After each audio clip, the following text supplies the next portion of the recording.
a roll and pen a rhyme. Let's change our lives. Yes, it's our time. Act a role and pen a rhyme. Let's change our lives. Yes, it's our time. It's our time. It's our time. It's our time.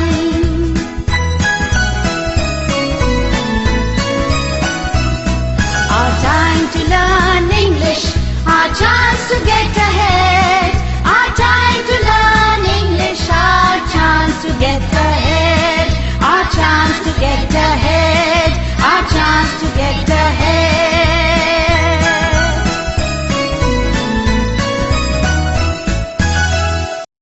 Hello students, how are you all? I hope you are quite fine. In earlier episode, we have learned an interesting story about Mr. Mafatlal. We have also completed dialogue. Now let us turn to next activity. Turn on activity number 3E. વિદ્યાર્થી મિત્રો, તમે તમારી આજુબાજુમાં ક્યાંક railway station પણ જોયું હશે અને ત્યાં તમે મુલાકાતે ગયા પણ હશો. તમે સ્ટેશન ઉપર ગયા છો ત્યારે તમે એન્જિન, ટ્રેનના પાટા અને ટ્રેનના ડબ્બા જોયા હશે. તમે ક્યારેય વિચાર્યું છે કે આ એન્જિન જે છે એ ટ્રેનને કઈ રીતે આગળ ખેંચે છે? તો મિત્રો, ટ્રેનના જે ડબ્બા જે છે એ એકબીજા સાથે એક કડીથી જોડાયેલા છે. એ તમે નિરીક્ષણ કર્યું જ હશે. તો એવી જ રીતે આપણી અંગ્રેજી ભાષામાં પણ આવા શબ્દો કેટલાક જોવા મળે છે જે બે વાક્યોને એક સાથે જોડે છે અને તેમને મિનિંગફુલ બનાવે. ચાલો આપણે આવા કેટલાક શબ્દોનો પરિચય મેળવીએ. આવા જે શબ્દો છે એ તમારી સ્ક્રીન ઉપર તમે જોશો તો after, as, because, before, even, if, then, once, now, that જેવા ઘણા બધા શબ્દો આપણને જોવા મળે છે. તો ચાલો વિદ્યાર્થી મિત્રો, આવા શબ્દો દ્વારા જોડાતા વાક્યોની પ્રવૃત્તિ આપણે અહીંયા કરીએ. તમારી સ્ક્રીન ઉપર એક શબ્દ આપેલો છે અને બે વાક્યો આપેલા છે. શબ્દ જે છે એ છે ધેન. નીચે વાક્ય I wake up early in the morning, I brush my teeth. તમારા દરરોજની આ બે ક્રિયાઓ છે. આ બે વાક્યોને આપણે ચાલો ધેનથી જોડીએ. જેવી રીતે ટ્રેન એક કડી વડે જોડાયેલી છે એવી રીતે આ ધેન શબ્દ આપણા માટે એક કડી છે. તો ચાલો હું તમને એ બે વાક્યોને ધેન શબ્દ વડે જોડી બતાવું. I wake up early in the morning, then I brush my teeth.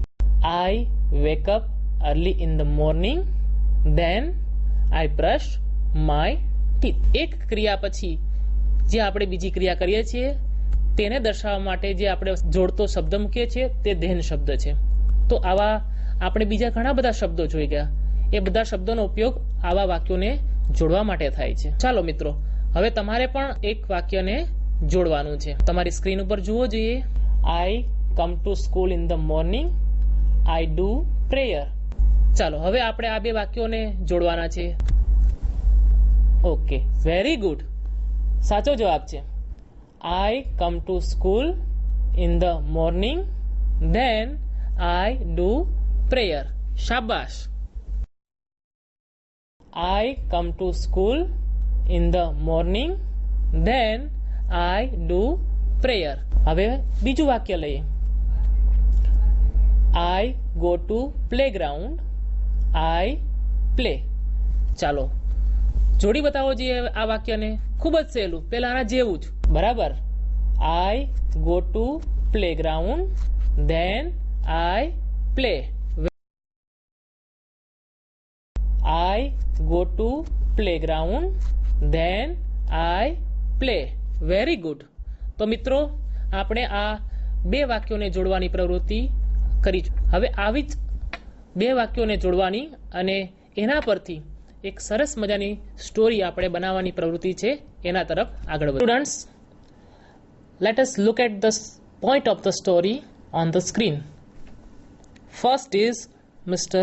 Sekchali. Next is going on a road.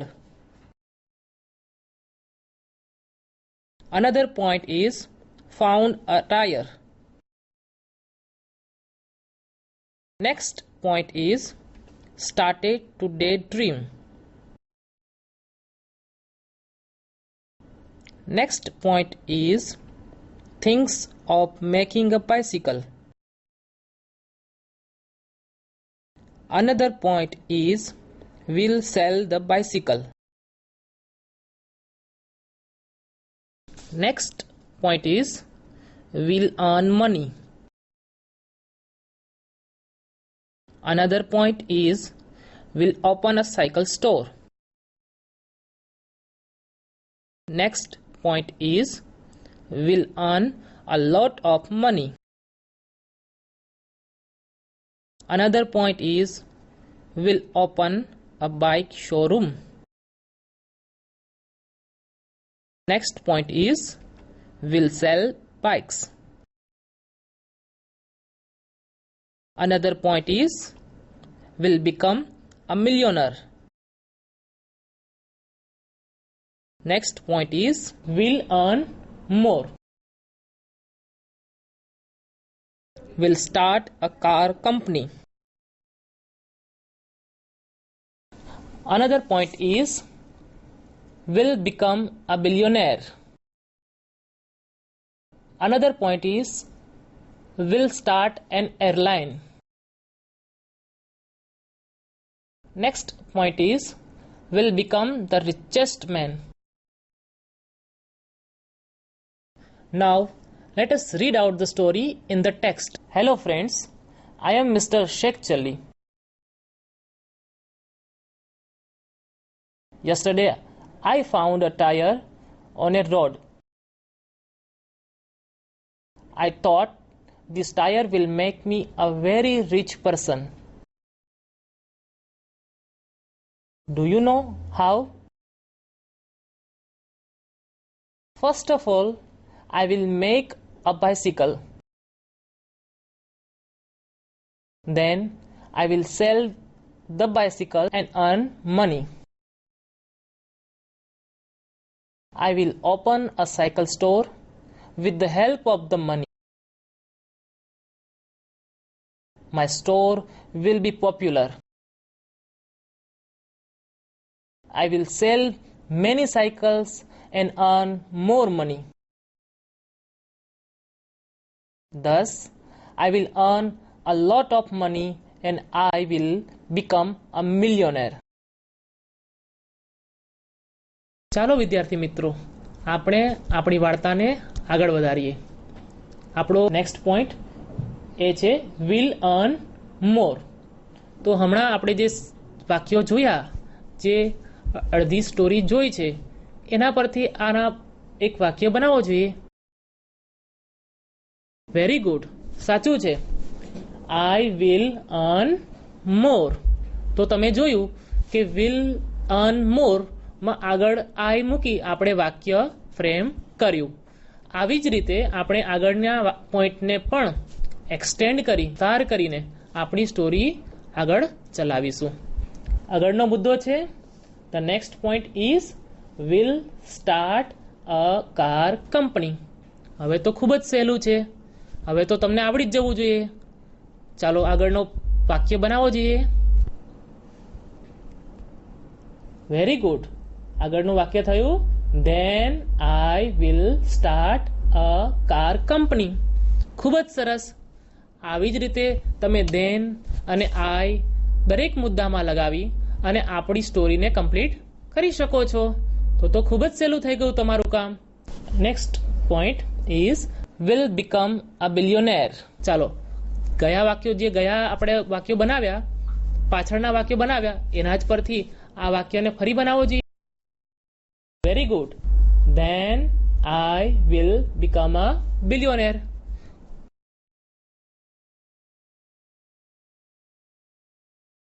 ખૂબ જ સરસ. આ રીતે આપણે હજુ પણ જે વાર્તા અધૂરી છે એને આપણે પૂરી કરીએ. The next point is will start an airline. Billionaire તો બની ગયા, હજુ આપણે રિચેસ્ટ બનવું છે, તો આપણે શું કરીશું? Will start an airline. હવે તો ખૂબ જ સહેલું થઈ ગયું છે. ચાલો જોઈએ કોણ બનાવશે વાક્ય. વેરી ગુડ, સાચું છે. After that I will start an airline. What will I do after starting airline? Airline શરૂ કર્યા પછી આપણે શું કરીશું? જોઈએ આગળનો મુદ્દો. I will become the richest man. Airline શરૂ કર્યા બાદ આપણે શું બની જઈશું? ચલો, કોણ બોલશે? વેરી ગુડ, ખૂબ જ સરસ, શાબાશ. Finally I will become the richest main.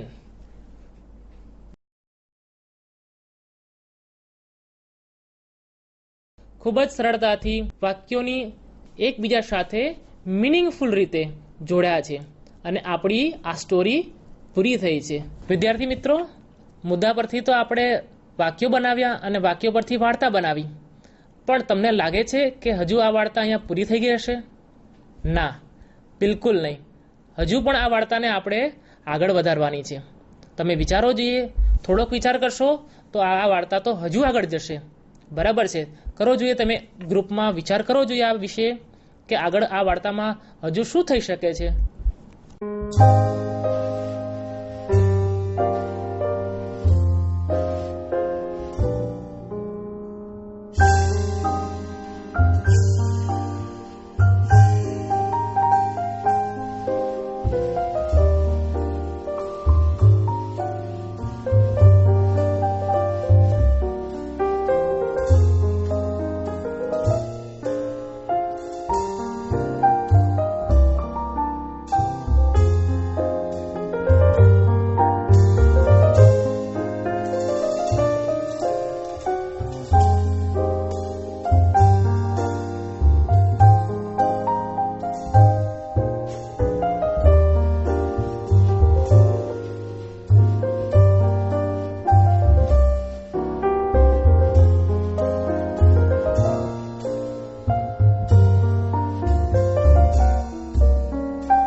બરાબર છે, તમે જે ગણગણાટ કરો છો એ એકદમ બરાબર છે. જુઓ, જે આ વાર્તામાં તમારી સ્ક્રીન ઉપર જે દેખાય છે એના જેવું પણ કંઈક થઈ શકે.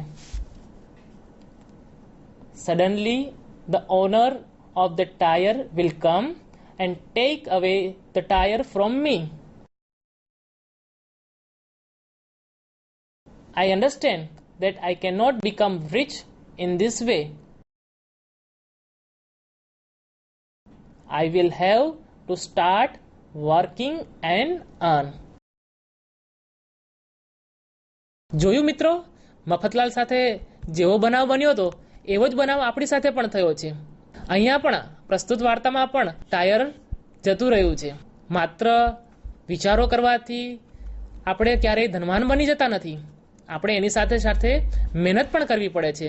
તો ચાલો વિદ્યાર્થી મિત્રો, આપણે એક સંકલ્પ કરીએ કે માત્ર વિચારો નહીં પણ એ વિચારોને કાર્યમાં પણ પરિવર્તિત કરીશું. વિદ્યાર્થી મિત્રો, આપણે આપણા પાઠ્યપુસ્તકમાં પણ આ આપણે બનાવેલી વાર્તાને નોટ કરવાની છે.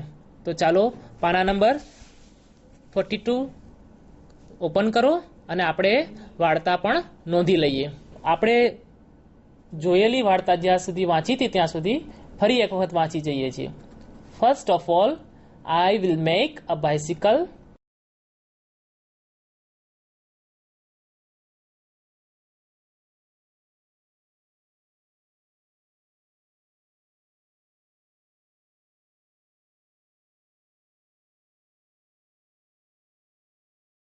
Then I will sell the bicycle and earn money.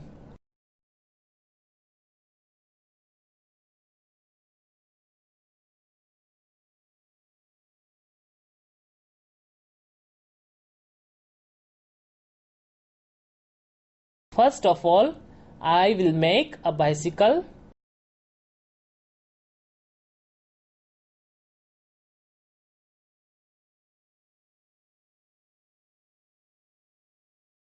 Then I will sell the bicycle and earn money.